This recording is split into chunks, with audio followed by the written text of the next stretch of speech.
Why are you avoiding me, Bianca? May nagawa ba akong hindi mo nagustuhan?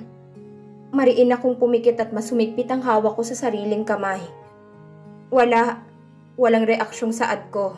Yumuko ako nang pumunta si Daniel sa harap ko. Bago niya mahawakan ang mukha ko ay agad akong umalis at tinalikuran siya. Buong maghapon akong hindi lumabas sa loob ng kwarto ko. Kahit na nagtataka si nanay ay hiniritan ako nito ng pagkain at hindi na nagtanong pa. Naramdaman ko ang pagsunod sa akin ni Daniel. Ang akala ko tulog na siya. 12:00 na ng gabi at hindi ko akalain nagising pa to. Napag-isipan kong bumaba dahil nakaramdam ako ng gutom. Pero nung nasa dining na ako ay nagulat akong nakita siyang nakatayo at nakatingin sa akin. Humahakbang ako ng hagdan nang bigla niya akong hinigit na payakap. Dumikit ang mukha ko sa kanya at ang isang braso niya ay nasa bewang ko, nakasuporta. Gusto ko siyang itulak pero masyado siyang malakas sa akin. Bitawan mo ako, Daniel. Ano ba? Nangihina akong saad sa kanya. Sagutin mo muna ako kung bakit mo ko iniiwasan simula nung pauwi na tayo. He whispered. Humugot ako ng malalim na hininga. Takot ako. Takot ako sa nararamdaman ko. Paano kung hindi ko na kayang pigilan ito? Takot ako sa katotohanan. Daniel, let me go. Nangihina akong saad dito.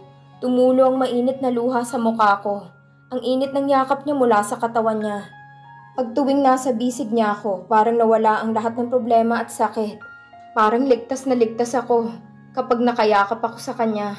Parang nakakalimutan ko ang lahat. Pati na ang may boyfriend pala ako. Nakakalimutan ko ang lahat dahil sa kanya. Nagsimula akong humikbi sa bisig niya. Mas humigpit ang yakap ng binata sa akin. Kaya mas lalo akong napaiyak. I admit, I started to like him. But this is wrong. This is a big mistake. I have a boyfriend. Fiancé ko lang naman siya sa mga mata ng mga magulang namin. Pareho kaming hindi gusto ang agreement na to. Na hanggang ngayon ay naguguluhan pa rin ako. Bakit nila kami pinagsundo? Hindi naman tungkol sa business dahil hindi naman nalulugi ang kumpanya namin. Ang akala ko ang bilis lang ng araw kapag nandito ako. Pero bakit ang bagal ng oras? Walang patutunguhan itong nararamdaman ko. Kaya hanggang maaga pa kailangan ko ng pigilan. Kung ano man ang nararamdaman ko ngayon. Dahan-dahan na lumuwag ang yakap ni Daniel. Kaya dahan-dahan kong inalis ang kamay ko sa pagkakayakap sa kanya. At mahinang tumalikod sa kanya habang umiiyak. Bianca, nakita ko kung gaano niyo kamahal ang isa't isa ni Jonas. Pero isa lang ang masasabi ko, sis. Hindi naman ako eksperto sa larangan ng pag-ibig. Tingin ko lang, may kulang sa relationship niyong dalawa. Yun ang pagiging open nyo sa kung ano man ang pinagdadaanan nyo. Alam mo naman kung anong ibig kong sabihin, girl. Masaya ako kasi naging masaya ka sa piling ni Jonas at hindi ako nagsisisi sa dare ko sa'yo kung napasaya naman kita. Pero ang hindi nyo pagiging open sa isa't isa, ang naging mali. Ikaw, takot kang sabihin sa kanya tungkol sa daddy mo. O baka pareho kayong nahihirapan na mag-open sa isa't isa. Komportable naman kayo.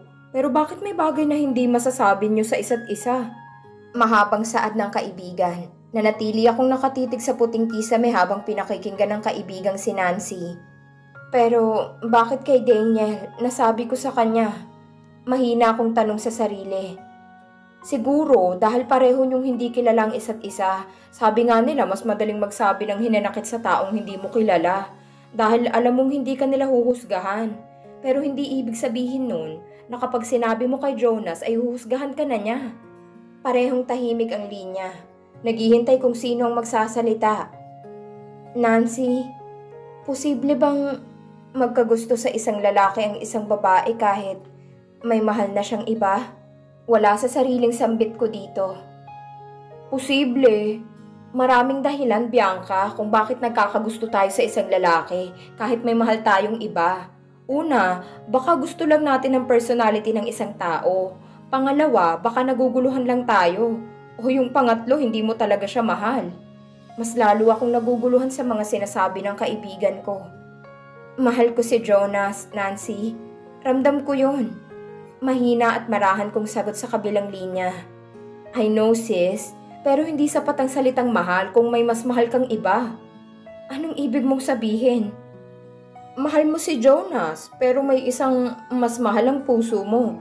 At yun ang hindi mo matanggap. Mabilis akong umiling sa sagot ng kaibigan.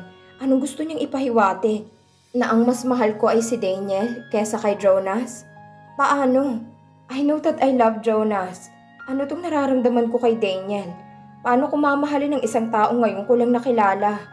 Kumpara sa taong nakasama ko ng isang taon, isang malaking kalokohan. Nahihibang na ata ako. Paano yun mangyayari?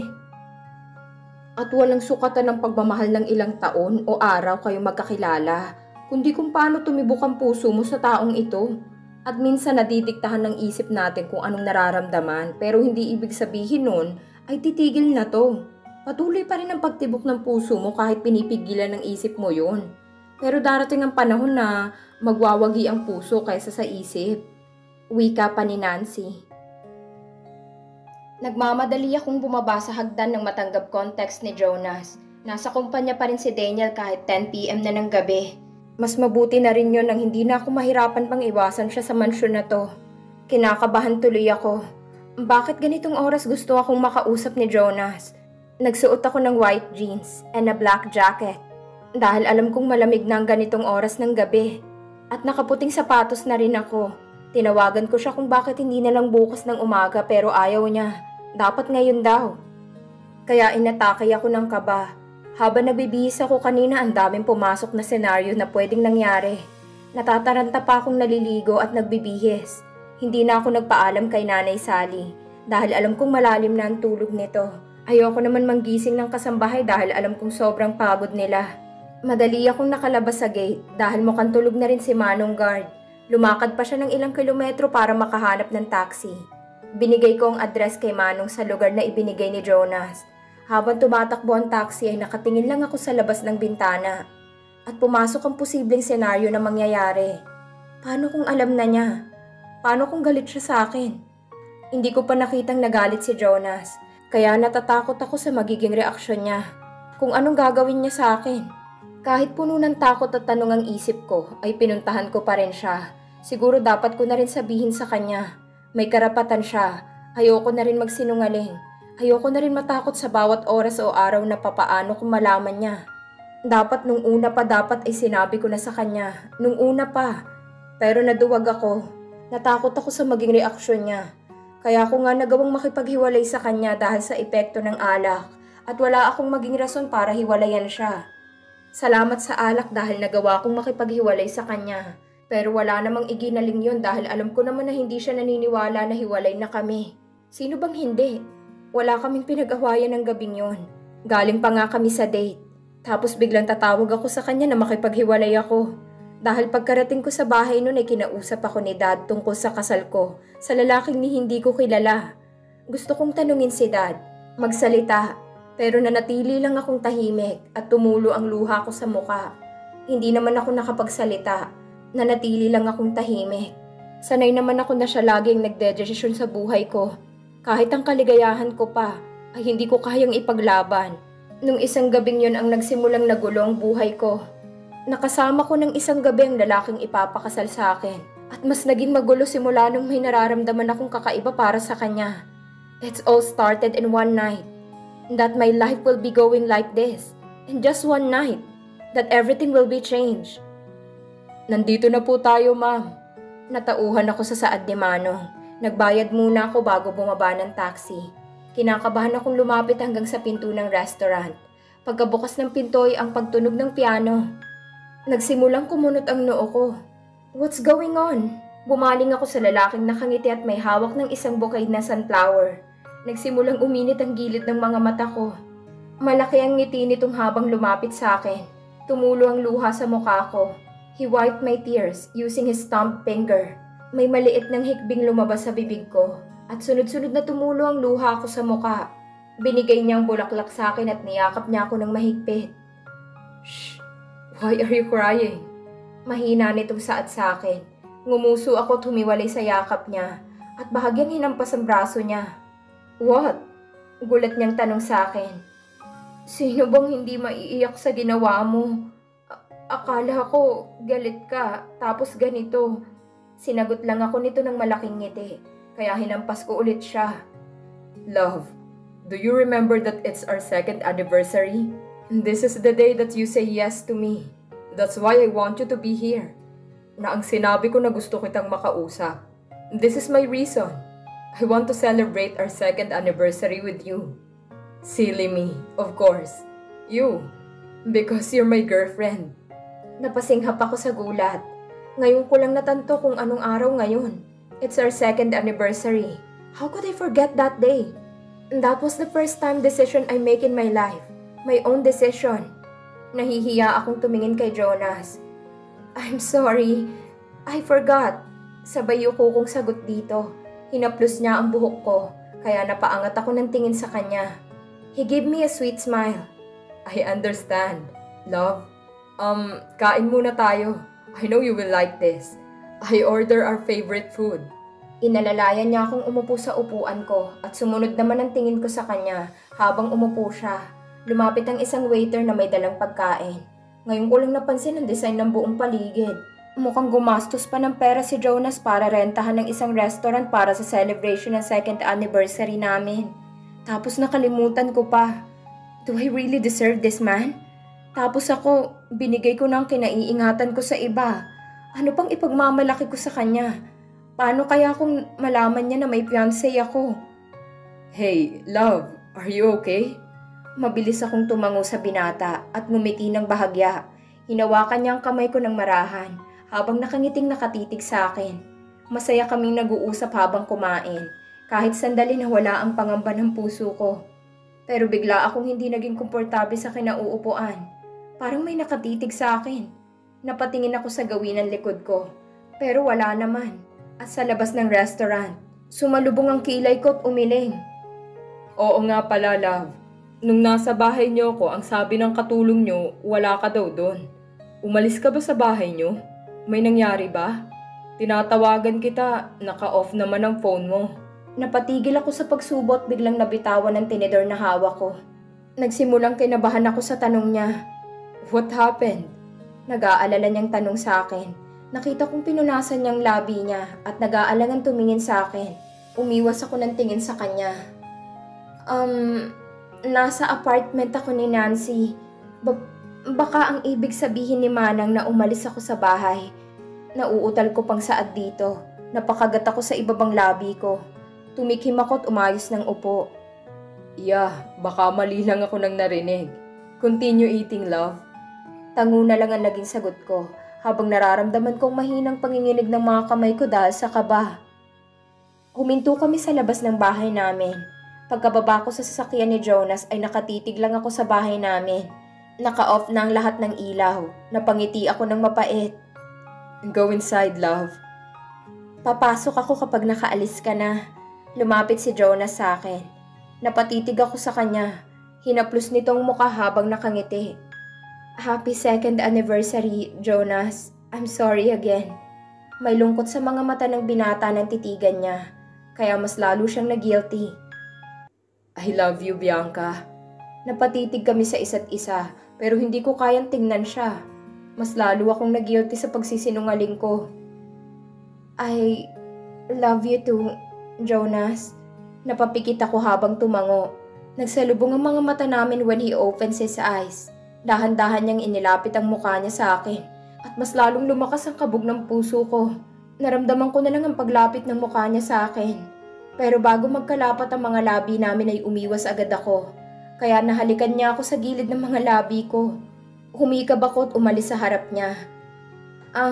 Sige na. May trabaho ka pa bukas. Inaantok na rin ako eh. Napakagat ako sa ibabang labi ko pagkatapos kong magsalita. Nanatiling nakatalikod si Jonas sa gawi ko. Hindi pa rin ito gumagalaw sa kinatatayuan niya kanina. Isang tangulang ang nakita ko dito at pumasok sa sasakyan. Akala ko aalis na siya pero ngumiti muna ito ng malaki sa akin. Hindi ko maiwasang makita ang sakit sa mga mata ng binata. Ilang sandali pa nawala na ito sa paningin niya. Naramdaman kong mainit na bagay na lumalanda sa mukha ko. Mabilis kong pinunasan ito at napayakap sa sarili. Sinulyapan kong bahay namin. Napatitig ako sa kwarto kung patay na ang ilaw. Ang kwartong saksi sa lahat ng iyak ko. Naramdaman kong lamig ng hangin ang umihip ito ng malakas. Inihip ng hangin ang buhok ko sa muka. Humugot ako ng isang malalim na hininga bago tumalikod sa bahay. Huminto ang isang itim na sasakyan sa harap ko. Bigla akong nakaramdam ng kaba nang makilala ko ang kotseng yun. Bumukas ang pinto at nagsalubong ang mga mata namin.